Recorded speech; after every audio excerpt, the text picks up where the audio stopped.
Göbekli Tepe, the site that rewrites human history. In 1994, a German archaeologist arrived at a barren hilltop in southeastern Turkey, drawn by rumors of strange stones protruding from the earth.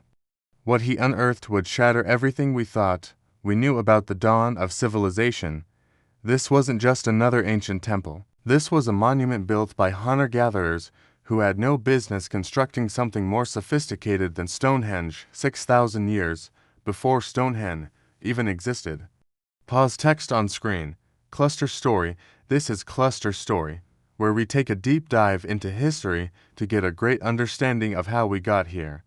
Hit the subscribe button, turn on the bell, like and share this video. For most of the 20th century, archaeologists believed they understood humanity's origin story.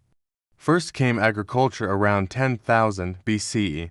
Farming created surplus. Surplus allowed settlement. Settlement led to civilization. Religion emerged somewhere along this path, a byproduct of settled life, not a cause of it. The narrative was clean. First we farmed, then we built. But in the rocky hills of Anatolia, something impossible was waiting, something that proved we had the story completely backwards. Klaus Schmidt wasn't looking for glory when he arrived at Göbekli Tepe, Potbelly Hill. He was following up on a brief survey most colleagues had dismissed. But within days of excavation, his team hit something extraordinary.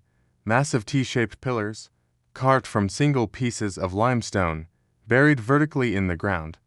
Then another, and another. These weren't random stones. They were arranged in enormous rings, some pillars standing over 16 feet tall, weighing 10 tons. And what was carved on them made Schmidt's hands shake. Intricate animals covered the surfaces: foxes, lions, scorpions, vultures, snakes. Abstract symbols that might be proto-writing. And strangest of all, human arms carved along the sides, as if the stones themselves were massive human figures standing in eternal assembly. The dating results came back. 9600 BCE, 11,600 years ago. When woolly mammoths still walked the earth, construction would have required hundreds, possibly thousands of workers. The pillars had to be quarried using stone tools, transported uphill, carved with sophisticated skill, then raised into position. But here's what made it revolutionary: there was no settlement. No houses, no cooking hearths. The builders didn't live there. They came from elsewhere, worked on this monument, then left. Archaeologists found hundreds of thousands of animal bones, evidence of massive feasts. People were traveling up to 60 miles, bringing food, gathering in thousands. For what? The site had no defensive walls, no utilitarian purpose. The only logical conclusion: Göbekli Tepe was a temple, a cathedral built by people who weren't supposed to have religion yet, and it turned everything upside down. We believe the story went: agriculture, settlement, surplus, then religion and monuments. But Göbekli Tepe suggested the exact opposite. Religion came first. What if the need to gather at a sacred site was actually what drove humans to develop agriculture? If thousands traveled here for ceremonies, they'd need reliable food. You'd need to cultivate crops, domesticate animals, stay nearby to tend fields. Religion, in other words, might have created civilization, not the other way around. The evidence supports this. The region around Göbekli Tepe is exactly where we see the first domesticated wheat emerging. Within centuries of the temple's construction, the first permanent villages appear. Göbekli Tepe wasn't the product of civilization. It was the reason for it, but the site had one more secret. After 1,000 years of use, the circles were deliberately buried. Someone filled them with thousands of tons of dirt and unimaginable labor. The same hands that built this sacred site meticulously entombed it. Why? We don't know. Climate change, a shift in beliefs. But the burial preserved everything. The carvings remained sharp, structures intact, as if they wanted to hide it, but also protect it.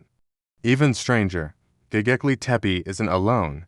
Archaeologists have found a dozen similar sites in the region, all from the same period, all featuring T-shaped pillars, all mysteriously buried. This was a culture that predates everything we called civilization. And then, as deliberately as they built their temples, they erased them. Klaus Schmidt died in 2014, having excavated less than 5% of the site. But what he revealed fundamentally changed our understanding of who we are. Göbekli Tepe teaches us that our ancestors were far more sophisticated and spiritually complex than we imagined. They didn't need kings or cities to organize around a common purpose. They didn't need agriculture to create monumental art. What they needed was belief.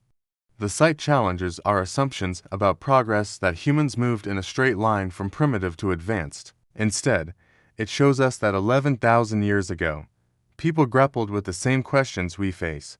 Who are we? Why are we here? What forces are greater than ourselves? They answered not with words, but with stone. Today, as new technologies reveal even more structures underground, each discovery pushes civilization's date further back, adds new chapters to a book we thought we'd finished. Standing among those ancient pillars, you can almost feel it, thousands of hands that shaped stone, voices that echoed in ceremony, shared belief that moved mountains. They left us no written language, no named gods.